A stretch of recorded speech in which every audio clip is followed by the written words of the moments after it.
নমস্কার। আজকে একটা সুন্দর রেসিপি দেখাতে চলেছি। মাছের যে ডিম পাওয়া যায় সেই ডিম ভেজে কীভাবে আমরা ঝোল বানাবো। চলে এসেছি সব উপকরণ: নুন, হলুদ, মাছের বড়া, এটা পেঁয়াজ দিয়ে, কাঁচা লঙ্কা দিয়ে, বেসন দিয়ে, একটু চালের গুঁড়ো দিয়ে, নুন মিষ্টি দিয়ে এটাকে ভালো করে মেখে চাকা তেলে ভেজে নিতে হবে। তার সঙ্গে ভাজতে হবে নুন দিয়ে আলু, তার সঙ্গে নিতে হবে একটু মিষ্টি আর সরিষার তেল আর কাঁচা লঙ্কা তো গোটা আমার নাতির জন্য, টমেটো, আদা, জিরে আর হলুদ আর ঘি আর লঙ্কা। প্রথমে কী করতে হবে, কড়াইয়ে সরিষার তেল সুন্দর করে গরম করে নিতে হবে। গরম করে নিয়ে ফোড়নও দিতে পারো, আবার নাও দিতে পারো। আজকে আমি ফোড়ন দিইনি। এই যে মশলাটা বললাম পুরোটা কিন্তু শিলে বাটা। আমি শিলে বাটা মশলা খেতে ভালোবাসি। আমি নিজেই কষ্ট করে রান্না করি বেটে, কারণ এটা বেনিফিট, বহুত বেনিফিট। কারণ এটা রান্নাতে টেস্ট হয়, তার সঙ্গে আমার হাতটাও ভালো থাকে। হাতটাও তো ব্যায়াম দরকার না, তার জন্য কিন্তু এই মশলা করাটা একান্ত জরুরি। বিশেষ করে মহিলাদের হাতে পায়ে যন্ত্রণা করে, এই জন্য করতে হবে। হ্যাঁ, যথারীতি চিনিটা দিয়ে দিলাম, দিয়ে আর লবণ দিয়ে দিলাম 2 চামচ। যেমন পরিমাণ মতন লবণটা তো সব নিজেরাই দিতে হয়। দিয়ে ভালো করে সুন্দর করে নাড়াচাড়া করতে হবে। খুব হালকা করে নাড়াচাড়া করে এর মধ্যে অল্প পরিমাণে জল দিতে হবে। জলটা দিয়ে নাড়াচাড়া করতে হবে, তারপরে ভাজা আলুটা দিয়ে দিতে হবে।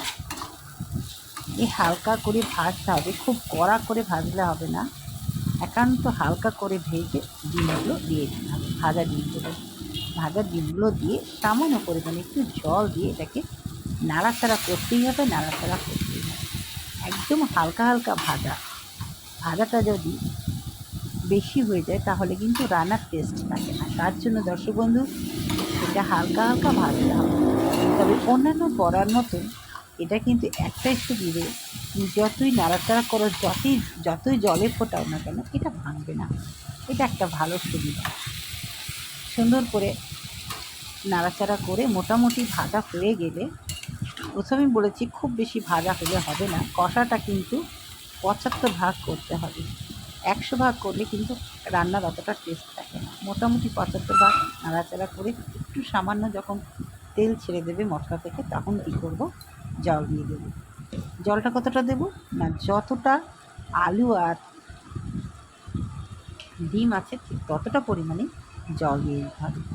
তার সঙ্গে একটু গাওয়া ঘি। এই ঘিটা পিওর ঘি, এটা আমি আমার নিজের হাতে তৈরি করেছি আমার বাড়ির রান্না করার জন্য।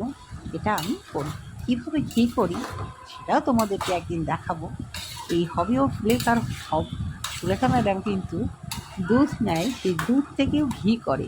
মানে যতটা পাওয়া যায়, বুঝতে পেরেছো তো, মাটির মানুষ তো, মাটি থেকে যেমন যতটা পারছি নিচ্ছি, তেমনি বাড়িতে যাই থাকুক না কেন তার থেকে যতটা নেওয়া যায়। দেখো, দুধ আমাদের উভয়ে কাজ করছে। দুধ আমরা লিকুইড হিসাবে খেতে পাচ্ছি, আবার দুধের ওপরের যে মাখনটা হয় সেটা দিয়েও ঘি করা যায়। ঘি 900 টাকা কিলো। একটু যদি ঘি করি তাও তো সংসারে সাশ্রয় হয় না। যথারীতি ভালো করে ফুটিয়ে নিয়ে নামিয়ে দিলাম, দিয়ে এটাকে গরম মশলা দিয়ে